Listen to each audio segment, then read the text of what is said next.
Vamos a hablar ahora del modelo atómico.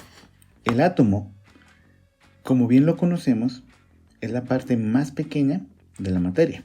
Sin embargo, este concepto apareció en el siglo V a.C. y quien lo propuso fue Demócrito. Él postuló que la materia estaba formada por partículas pequeñas e indivisibles, las cuales llamó átomos. Esto no se puede dividir, por lo tanto, el átomo es la unidad constituyente más pequeña de la materia que posee las propiedades de un elemento químico. En la teoría atómica, el átomo está formado por un núcleo con protones y neutrones y por varios electrones en sus orbitales, cuyo número varía según el elemento químico.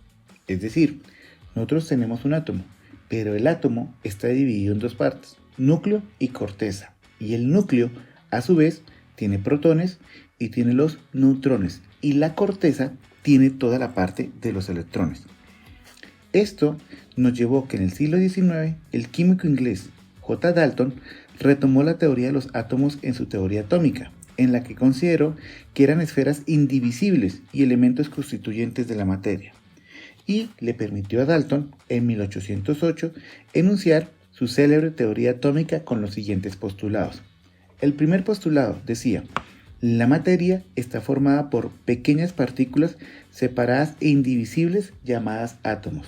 El segundo postulado nos decía que la materia que tiene todos sus átomos iguales es un elemento, por ejemplo el hidrógeno, el nitrógeno. El tercer postulado nos dice que los átomos de los diferentes elementos se distinguen por su masa y sus propiedades, las cuales veremos mucho más adelante.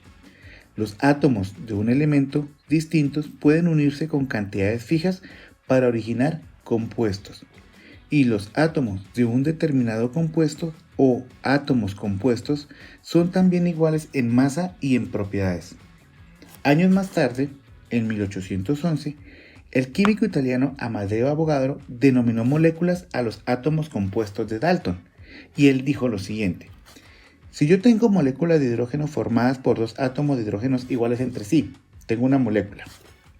Y esta molécula, también tengo otra molécula, por ejemplo una molécula de oxígeno formada por dos átomos de oxígenos iguales entre sí, pero diferentes del hidrógeno. Al unirse o al combinarse entre sí en una proporción de 2:1, nos iban a dar un compuesto, una molécula nueva que le vamos a llamar agua o H2O.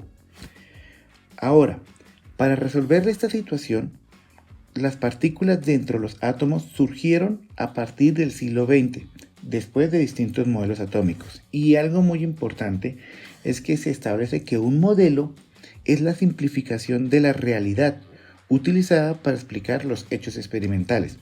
Si aparece un hecho experimental que no se explica con un modelo, esto debe modificarse o rechazarse.